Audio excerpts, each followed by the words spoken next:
మందెక్కువైతే మజ్జిగ పలుచనవుతుంది అంటారు. అలానే అక్కడ నేతలు ఎక్కువ కావటంతో అధికార పక్షం ప్రతిష్ట మసగబారుతున్నట్టు కనిపిస్తోంది. నిన్న మొన్నటిదాకా ప్రత్యర్థులుగా ఉన్న నాయకులంతా ఒకే గూటికి చేరి పదవులు కూడా దక్కించుకోవటంతో సహజంగానే ఆధిపత్య పోరు షురూ అయింది ఆ నియోజకవర్గంలో. పరిస్థితి చొక్కాలు పట్టుకునే వరకు రావటంతో పార్టీ కేడర్లో కొత్త కన్ఫ్యూజన్ మొదలైపోయిందట. ఆ గందరగోళం ఎందుకో, అసలు అక్కడ ఏం జరుగుతోందో మీరే చూడండి.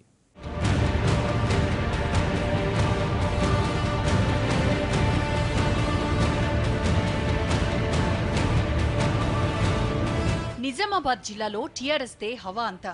జిల్లాల్లో ఉన్న ప్రధాన పదవులన్నీ అధికార పక్షం ఖాతాలోనే ఉన్నాయి. ఆ ఎఫెక్ట్తో పెరిగిన వలసలతో సహజంగానే ప్రతిపక్షాలు డీలా పడుతున్నట్లు కనిపిస్తున్నాయి. ఇలాంటి పరిస్థితుల్లో తిరుగులేని శక్తిగా ఎదగాల్సిన గులాబీ దళం నేతల మధ్య అనైక్యతతో పార్టీ ప్రతిష్టను మసకబారుస్తోంది.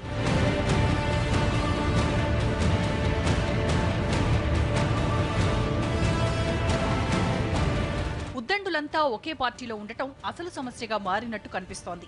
నిజామాబాద్ రూరల్ నియోజకవర్గంలో అధికార పార్టీకి చెందిన ప్రజాప్రతినిధుల మధ్య వర్గ విభేదాలు ఆ పార్టీ క్యాడర్కు మింగుడుపడని అంశంగా మారింది. మొన్నటిదాకా ప్రత్యర్థులుగా ఉన్న ముగ్గురు ప్రధాన నేతలు ఇప్పుడు ఒకే పార్టీలో ఉండటం, వారి మధ్య జరుగుతున్న ఆధిపత్య పోరు కార్యకర్తలకు తలనొప్పిగా మారుతోందట.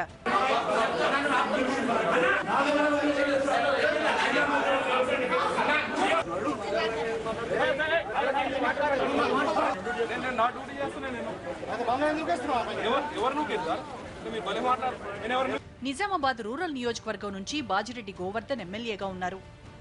గత ఎన్నికల్లో కాంగ్రెస్ సీనియర్ నేత మాజీ పీసీసీ అధ్యక్షుడు డిఎస్ మీద బాజిరెడ్డి గెలిచారు. అప్పటి వరకు అక్కడి నుంచి టీఆర్ఎస్ టికెట్ మీద ఆశలు పెట్టుకున్న డాక్టర్ భూపతి రెడ్డిని అధిష్టానం బుజ్జగించి చివరి నిమిషంలో వైసీపీ నుంచి వచ్చి చేరిన బాజిరెడ్డికి టికెట్ ఇచ్చింది. మారిన పరిణామాలతో ఇప్పుడు డిఎస్ కూడా గులాబీ కండువా కప్పుకున్నారు.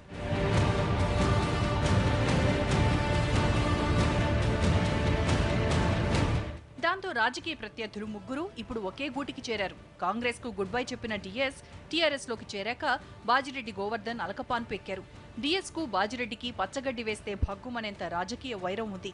ఆ క్రమంలో కేబినెట్ బెర్తుపై ఆశలు పెట్టుకున్న బాజిరెడ్డిని పార్టీ అధిష్టానం ఎందుకనో కరుణించలేదు. పైపెచ్చు ఆయన ప్రత్యర్థి డిఎస్ టీఆర్ఎస్ లో చేరగానే ప్రభుత్వ అధికార ప్రతినిధిని చేసి కేబినెట్ హోదా ఇచ్చారు.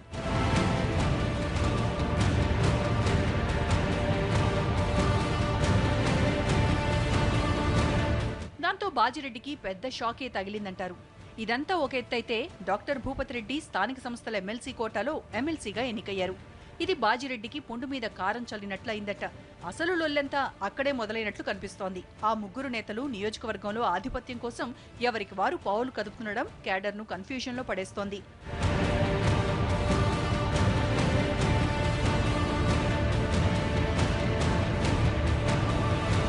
సెగ్మెంట్లో నేతల మధ్య విభేదాలు కాలూరు ఐకేపీ భవన ప్రారంభోత్సవంలో మరోసారి బయటపడ్డాయి.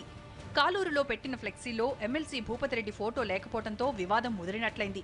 కేవలం బాజిరెడ్డి ఫోటో ఉండి భూపతిరెడ్డి ఫోటో లేకపోవడంతో భూపతిరెడ్డి అనుచరులు బాజిరెడ్డిని నిలదీశారు. దాంతో ఆగ్రహించిన బాజిరెడ్డి కార్యకర్తపై దురుసుగా ప్రవర్తించారు. అక్కడే ఉన్న ఎమ్మెల్సీ భూపతిరెడ్డి ఎమ్మెల్యే బాజిరెడ్డిని వారించే ప్రయత్నంలో పరిస్థితి చొక్కాలు పట్టుకునే వరకు వెళ్లింది.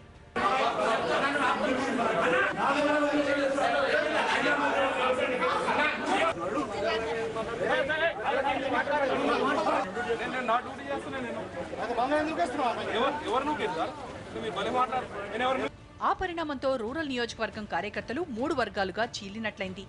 డిఎస్ వైపు ఓ వర్గం ఉంటే బాజిరెడ్డి మరో వర్గం, భూపతిరెడ్డిది ఇంకో వర్గంగా విడిపోయినట్లయింది గులాబీ టీం. ఈ పరిణామాలతో అధిష్టానం ఇద్దరు నేతలకు చివాట్లు పెట్టినట్టు సమాచారం. అదలా ఉంటే రూరల్ సెగ్మెంట్లో కార్యకర్తలు ఇప్పుడు ఏ నేత వద్దకు వెళ్తే ఏమవుతుందో అన్న టెన్షన్లో ఉన్నారంట. పనుల కోసం బాజిరెడ్డి వద్దకు వెళ్తే భూపతిరెడ్డి ఫీల్ అవుతున్నారంట.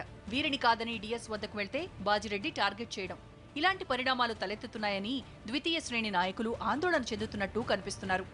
ఈ పరిణామాలు నిజామాబాద్ ఎంపీ కల్వకుంట్ల కవిత దృష్టికి వెళ్లటంతో ఇద్దరు నేతలతో మాట్లాడి విభేదాలు తలెత్తకుండా ఉండాలని సూచించినట్లు సమాచారం. కార్యకర్తలు ఇబ్బందులు పడకుండా చూడాలని కూడా ఆమె చెప్పారంట. మొత్తం మీద పెత్తనం కోసం జరుగుతున్న వారి పంచాయతీ పార్టీ శ్రేణులకు ఇబ్బందికరంగా తయారైందంటున్నారు. మరి ఆ 3 ముక్కలాటను గులాబీ బాస్ ఎలా సుఖాంతం చేస్తారో చూడాలి.